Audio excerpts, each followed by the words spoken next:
क्या एक इंसान खुद की बीमारी खुद ठीक कर सकता है? यह मेरा सवाल है। आपसे आप सोच रहे होंगे कि अगर ऐसा हो सकता तो फिर सारे अस्पताल ही बंद हो चुके होते। हमें किसी चिकित्सक के पास जाने की जरूरत ही क्या पड़ती। यही संदेह या कहें कि विश्वास हमें बीमार करता रहता है और हम अपने इलाज खुद कर ही नहीं पाते।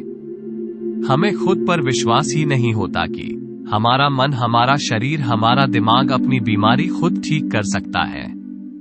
कभी आपने किसी जंगली जानवर को देखा है? उसको अगर कभी कोई जख्म हो जाता है, वो बीमार हो जाता है, तो उसकी बीमारी अपने आप ठीक हो जाती है। हम सबके दिमाग में ऐसे रसायन बनते रहते हैं जिससे हमारा शरीर अपनी बीमारी को ठीक कर सकता है। इस कहानी के माध्यम से हम उन तरीकों को जानेंगे जिससे हम अपनी बीमारी अपने आप ठीक कर सकते हैं। अगर आप पूरे ध्यान से इन तरीकों को सिखाते हैं, समझते हैं, ध्यान देते हैं, तो यकीन मानिए आपको किसी चिकित्सक या किसी अस्पताल में जाने की कोई जरूरत नहीं पड़ेगी, क्योंकि आपका शरीर अपनी बीमारी खुद ठीक करनी सीख जाएगा। तो इस कहानी को ध्यान से सुना। एक बार दिखने में एक बहुत ही हष्टपुष्ट इंसान एक चिकित्सक के पास पहुंचा। उच्च चिकित्सा आसपास के क्षेत्र में बहुत प्रसिद्ध था। उसने बहुत से लोगों की वो बीमारियां भी ठीक कर दी थी जो दूसरा कोई नहीं कर पाया था। उनका इलाज करने का तरीका भी बड़ा ही अनूठा था। ना तो वो कोई दवा देते थे और ना ही कोई परहेज बताते थे। इसीलिए वो चिकित्सक आसपास के क्षेत्र में बहुत प्रसिद्ध हो गया था। वो हष्टपुष्ट इंसान उसे चिकित्सक के पास पहुंचा और बोला कि मैं आपके बारे में बहुत सुना है, चारों और आपकी चर्चा चल रही है। सुना है कि आप बिना कोई दवा के बीमारी ठीक कर देते हैं। ये तो अद्भुत बात है, लेकिन ये किस प्रकार संभव है?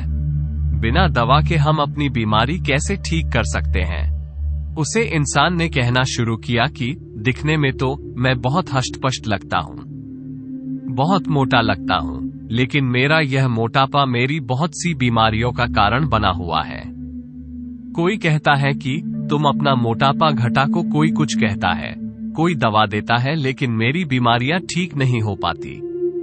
उसे इंसान ने बताया कि वैसे तो मेरे शरीर में बहुत सारी बीमारियां हैं। मैं खुद नहीं जानता कि मुझे क्या क्या क्या बीमारियां हैं, जैसे कि अस्थमा, मेरी सांस बहुत जल्दी फूल जाती है। इसके अलावा मुझे घुटनों में दर्द रहता है। कभी कभी मेरे दिल की धड़कन बहुत तेज चलने लगती है, जिससे हृदय गति रुक जाने का खतरा भी बना रहता है। और भी ना जाने क्या क्या क्या बीमारियां मुझे हो रखी है। तो अगर आप कोई समाधान बता सके, क्योंकि दवा लेकर मैं थक चुका हूं, मुझे कोई ऐसा चाहिए जिससे मैं अपनी बीमारी खुद ठीक कर सकूं। मुझे किसी दवा की या किसी चिकित्सक की कोई जरूरत ही ना रहे। उसे साधु चिकित्सक ने पूछा कि तुम्हें पूरा विश्वास है कि तुम अपनी बीमारी खुद ठीक कर सकते हो? यह विश्वास ही सबसे मूलभूत बिंदु होता है। कुछ लोग कभी विश्वास ही नहीं करते कि उनका शरीर अपनी बीमारी खुद ठीक कर सकता है। इसीलिए वो खुद का इलाज कभी करना सीख ही नहीं पाए। लेकिन कुछ लोग ऐसे भी होते हैं जो विश्वास रखते हैं कि उनका शरीर उनकी बीमारी ठीक कर सकता है, और ऐसे लोग ही अपनी बीमारियों को ठीक कर पाते हैं। तो सबसे पहले अगर तुम्हें खुद पर विश्वास है तो ही मैं तुम्हें ऐसे तरीका बताऊंगा जिससे तुम अपने शरीर की बीमारियों को ठीक कर पाओगे। लेकिन अगर तुम्हें विश्वास नहीं है तो उन तरीकों को बताने का कोई भी उपयोग नहीं है। उसे इंसान ने उत्तर देते हुए कहा कि अगर मेरे को विश्वास नहीं होता तो मैं आपसे सवाल पूछता ही नहीं। मुझे विश्वास है कि मैं अपनी बीमारी खुद ठीक कर सकता हूँ, इसीलिए तुम्हें आपसे सवाल पूछ रहा हूँ। कृपया वह तरीके बताने की कृपा करें जिसे मैं अपनी बीमारी को ठीक कर सकूं। उसे साधु चिकित्सक ने समझाया कि हमारा शरीर संकेत में हमें समझाने की कोशिश करता है, लेकिन हम उन संकेतों को नजरअंदाज कर देते हैं, उन पर कोई ध्यान ही नहीं देते। इसीलिए सबसे पहले अपने शरीर के संकेतों को समझना शुरू करो। इसके लिए तुम्हें संवेदनशील होना पड़ेगा, खुद पर ध्यान देना होगा, ध्यान करना होगा। ध्यान करने से तुम अपने शरीर में होने वाले बदलावों को महसूस कर पाओगे। उसके बाद तुम्हें पता लग पाएगा कि तुम्हारे शरीर में क्या कमी है, क्या बीमारी पनपना वाली है। और जब तुम्हें ये संकेत समझ में आने लगेंगे, उसके बाद तुम खुद का इलाज शुरू कर खुद को बीमारियों से बचा पाओगे। इसीलिए सबसे पहले बिंदु है, ध्यान के द्वारा संवेदनशीलता पैदा करो, जिससे तुम अपने शरीर के संकेतों को समझ सको। उदाहरण के लिए, तुम्हारी सांस फूल रही है, लेकिन अब तक तुम ध्यान नहीं दे रहे थे। लेकिन किसी दिन तुम्हारा ध्यान गया कि तुम्हारी सांस जल्दी फूल जाती है और तुमने पाया कि तुम्हें अस्थमा हो रखा है। लेकिन अगर तुम अपने शरीर के संकेतों को पहले ही समझ लेते, अपनी सांस फूलने को तुम पहले ही देख पाए, तो तुम अस्थमा होने से पहले खुद का इलाज कर पाते। इसीलिए अपने शरीर और अपने दिमाग में एक संबंध स्थापित करो, जिस संबंध के जरिए तुम्हारा दिमाग ये समझ सके कि तुम्हारे शरीर को क्या तकलीफ है, उसको क्या बीमारी है। जब तुम्हारा दिमाग को तुम्हारे शरीर से यह संकेत मिलने लगे कि तुम्हें क्या बीमारी है, क्या तकलीफ है तुम्हारी शरीर को, उसके बाद हम अपना अगला कदम बढ़ाते हैं। अगला कदम होता है आत्मचित्रण करना, यानी कि सेल्फ विजुअलाइजेशन। आत्मचित्रण करने के लिए आप कोई भी शांत स्थान चुन ले, उसके बाद वहां पर जाकर आराम से समय निकाल के बैठ जाए, अपनी आंखें बंद कर लें। उसके बाद अपने मन से खुद का वो चित्र देखने की कोशिश करें जिसमें आप पूर्ण रूप से स्वस्थ हैं। जो भी बीमारी आपको हो रखी थी वो पूरी तरह से ठीक हो चुकी है। 5 मिनट तक इसी एहसास को बरकरार रहने दें कि आप ठीक हो चुके हैं। ठीक होने के बाद आप कैसे दिखते हैं, आप अपना वह चित्र देखने की कोशिश कर रहे हैं। आत्मचित्रण करने के लिए आप किसी ऐसे संगीत का भी इस्तेमाल कर सकते हैं जो आपके आत्मचित्रण के ज्ञान को और भी ज्यादा गहराइयों तक लेकर जाए। जितना स्पष्ट आपका आत्मचित्रण होगा, उतनी ही जल्दी आपका शरीर अपनी बीमारी ठीक करना शुरू कर देगा। जब भी हम आत्मचित्रण यानी कि सेल्फ विजुअलाइजेशन करते हैं, तब हमारा शरीर अपने आप का सबसे उत्तम स्वरूप देखा है, उसे स्वरूप से हमारा दिमाग उसकी ओर आकर्षित होता है और हमारा मन और हमारा दिमाग उसी और काम करने लगते हैं। इस शारीरिक अवस्था तक पहुंचाने की कोशिश करने लगते हैं जिससे अभी हमने आत्मचित्रण में देखा था, क्योंकि इस समझने की बात यह होती है कि आत्मचित्रण करने से हमारा दिमाग उसे रूप की ओर आकर्षित होता है जिसको हम आत्मचित्रण में देख रहे होते हैं। और जब हमारा दिमाग उसे रूप की ओर आकर्षित होने लगता है तो हमारा अवचेतन मां अनजाने में अपनी बीमारी ठीक करके इस रूप को प्राप्त करने की कोशिश करता रहता है। इस सबसे शक्तिशाली उपाय है। इस उपाय का इस्तेमाल करके आप अपना मोटापा कम कर सकते हैं, अपनी खूबसूरती बढ़ा सकते हैं, अपनी बीमारियों को ठीक कर सकते हैं।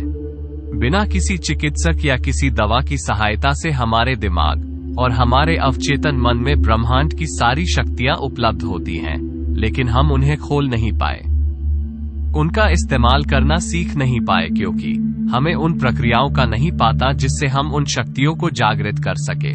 और यह आत्मचित्रण सबसे कारगर उपाय कहलाता है।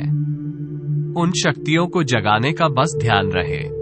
जहां भी आप ये प्रयोग कर रहे हैं वो जगह शांत हो, ताकि आप इस ज्ञान की गहराई में जा पाएंगे।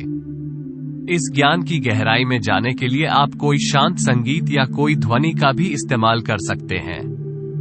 21 दिन तक रोजाना इससे 15 मिनट करने के बाद आप अपने अंदर एक अभूतपूर्व बदलाव महसूस करेंगे। और आत्मचित्रण का इस्तेमाल सिर्फ अपनी बीमारी को ठीक करने के लिए नहीं किया जाता। अगर आप थके थके रहते हैं, अलसी से भरे रहते हैं, आपके शरीर में कोई जोश कोई उत्साह नहीं रहता, तो भी आप आत्मचित्रण यानी कि विजुअलाइजेशन का सहारा लेकर अपने आप को जोशीला, फुर्तीला और उमंग से भरा हुआ बना सकते हैं। बस उसके लिए आपको अपना वह रूप देखना है जिसमें आप जोश और उत्साह से भरे हुए हैं। उसके बाद आपका अलसी खुद ब खुद दूर होने लग जाएगा। तीसरा तरीका जो खुद को ठीक करने में हमारी सहायता करता है वह है खुद से प्यार। जब भी हमारे कोई बीमारी होती है, हमारे शरीर में कोई तकलीफ होती है, तो हम खुद को कोसने लगते हैं। कुछ लोग तो यहाँ तक सोचने लगते हैं कि इस बीमारी से अच्छा तो भगवान हमें उठा ले तो सही है। ये सब निराश आपकी परेशानियों को और भी ज्यादा बढ़ा देगी। इससे आपकी बीमारी तो ठीक नहीं होगी, लेकिन आपका मन, आपका दिमाग, आपका शरीर अपने हिम्मत को देगा। वो हिम्मत हार जाएगा, उसमें ताकत पट्टी खुद को ठीक करने की। लेकिन आपने ये सच कर अपने को विश्वास दिला दिया कि आप अपने आप से नफरत करने लगे हैं। आपका खुद पर विश्वास नहीं रहा। जो लोग शरीर में बीमारी और तकलीफ होने के बाद भी खुद से प्यार करते हैं, खुद को कोसते नहीं है, वही लोग अपनी बीमारी को खुद से ठीक करने का साहस रख पाते हैं। आप खुद सोच के देखो, जो लोग खुद से प्यार ही नहीं कर पाएंगे, खुद से प्यार करते ही नहीं है, वो खुद की बीमारी खुद ठीक करने का बाहर क्यों उठाना चाहेंगे? खुद की बीमारी तो वही ठीक करना चाहेगा ना जो खुद से प्यार करता होगा। खुद से प्यार करने वाले लोग ही आत्मचित्रण के ध्यान में गहराई से उतर पाते हैं, जिसकी हमने अभी थोड़ी देर पहले चर्चा की थी। आत्मचित्रण की ज्ञान की गहराई में जाने के लिए आपको खुद से प्यार करना सीखना होगा। उसके बाद आपका दिमाग अपने आप ऐसे रसायन पैदा करने लग गए जो बीमारी को ठीक करने के लिए सहायक होते हैं। ये बात तो सच है कि हमारा दिमाग उन रसायनों को अपने शरीर के अंदर से पैदा करवाने की क्षमता रखता है, लेकिन हम ये ताकत जानते नहीं हैं, उसे प्रक्रिया को समझते नहीं है, इसीलिए हमारी बीमारी ठीक नहीं हो पाती। ये सारे प्रयोग करते हुए खुद पर विश्वास, आत्मचित्रण, खुद से प्यार, ये सब करते हुए आपको अपनी दिनचर्या का बहुत ध्यान रखना है। आप क्या कहते हैं कि समय कहते हैं, क्या व्यायाम करते हैं, योग कब करते हैं, किन लोगों के साथ बैठते हैं, किससे बातें करते हैं, ये सारी चीज आपकी दिनचर्या की होती है। इन पर आपको बहुत खास ध्यान रखना है। समय से खाना, अच्छा खाना, समय से व्यायाम करना आपको बहुत सारी बीमारियों से दूर रखता है। हम असलियत में बीमा तभी पड़ते हैं जब हम अपनी दिनचर्या का अनुसरण करना छोड़ देते हैं। जब हम एक बेहतर जीवन नहीं जीते, एक अच्छी दिनचर्या का अनुसरण नहीं करते, तो हम अंदर से दुखी होने लगते हैं, हम तनाव में रहने लगते हैं। अगर आप तनाव में रहेंगे तो स्वाभाविक रूप से बीमारियां आपको ज्यादा घेरेंगी। अगर आप समय से कहते हैं, समय से पूरी नींद लेते हैं, समय से व्यायाम करते हैं, तो आप तनाव मुक्त जीवन जिएंगे। उसके बाद बीमारियां आपसे कोसों दूर रहेगी। बस आपको अपनी दिनचर्या का पालन पूरी निष्ठा और ईमानदारी के साथ करना है। उसके बाद बीमारियां आनी तो दूर की बात रही, आपका जीवन खुशियों से भर जाएगा।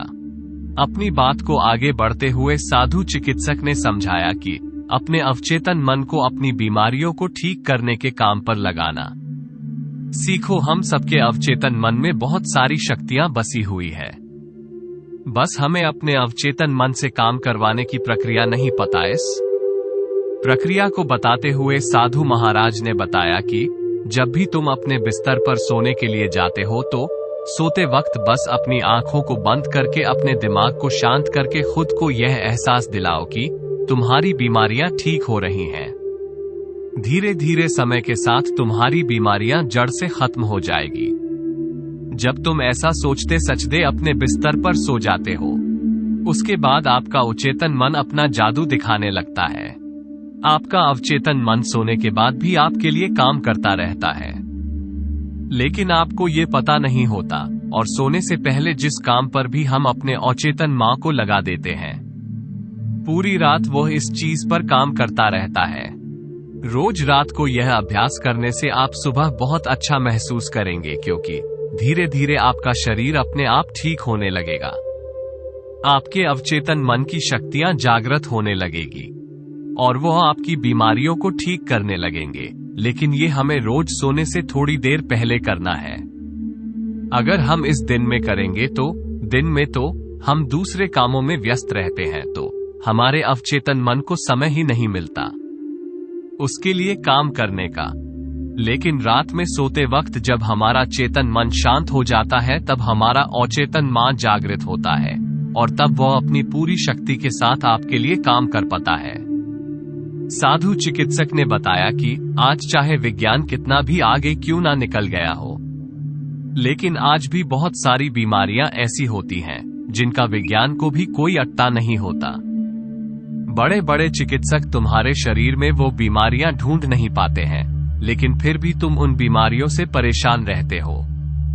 ऐसी बीमारियों को जिन्हें विज्ञान भी ठीक नहीं कर पाता, तो तुम्हें क्या लगता है वो बीमारियां दावों से ठीक हो जाएगी? नहीं, दवाएं हमें तभी खानी चाहिए जब हमें यह महसूस होने लगे कि इस बीमारी का इलाज मैं अपने आप नहीं कर पाऊंगा। जब आप खुद से किसी बीमारी का इलाज करने में असफल होते हैं तो आप किसी चिकित्सक के पास जाइए और वो आपको सही दवा देगा, लेकिन उससे पहले खुद प्रयास करके देखिए और यकीन मानिए, आपके अंदर वो सारी शक्तियां हैं जो बिना दावों के आपके शरीर को ठीक कर सकती है। आज से कई 100 साल पहले कोई विज्ञान नहीं था, कोई चिकित्सा प्रणाली नहीं थी। उसे समय के लोग इन प्रक्रियाओं को, इन पद्धतियों को जानते थे जिससे वह अपने आप को खुद ठीक कर पाते थे, क्योंकि उनके पास कोई दूसरा विकल्प ही नहीं था। लेकिन समय के साथ जैसे जैसे विज्ञान आगे बढ़ता गया, वैसे वैसे वह पद्धतियां और वह प्रक्रियाएं नष्ट कर दी गई, क्योंकि इससे विज्ञान का, चिकित्सकों का, अस्पतालों का अपना नुकसान है। उनके पास अगर कोई मरीज नहीं आएगा तो उनकी आय कैसे होगी? यह सोने की बात होती है। इसीलिए ये प्रक्रियाएं और यह पद्धतियां छुपाने की कोशिश की गई। लोगों को ये यकीन दिलाने की कोशिश की गई कि आप अपना इलाज खुद नहीं कर सकते। इसीलिए आपने खुद पर विश्वास करना बंद कर दिया और उसका नतीजा ये रहा कि एक बीमारी खत्म होती है तो आपको दूसरी आ घेरती है, और उसे दूसरी बीमारी को ठीक करने के लिए भी आप जब चिकित्सक के पास जाते हैं तो वो आपको बहुत सारी दवाएं दे देता है।